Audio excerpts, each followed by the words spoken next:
Na tayo mga tol, no? Magluluto tayo ng sinabawang paa ng baboy magkahalong buntot. Ano?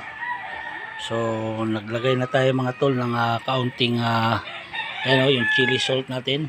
Naglagay tayo kanina. Pagkatapos mga tol, lalagay na natin yung atsal. Yan. Lagay natin yung atsal mga tol. Tapos yung sibuyas. Yan. Ano? Pakuluin lang muna natin mga tol, no? Tapos meron tayong repolyo dyan mamaya. Ihalo na rin natin yung repolyo nyan para medyo masarap-sarap niluto natin. Yan mga tol.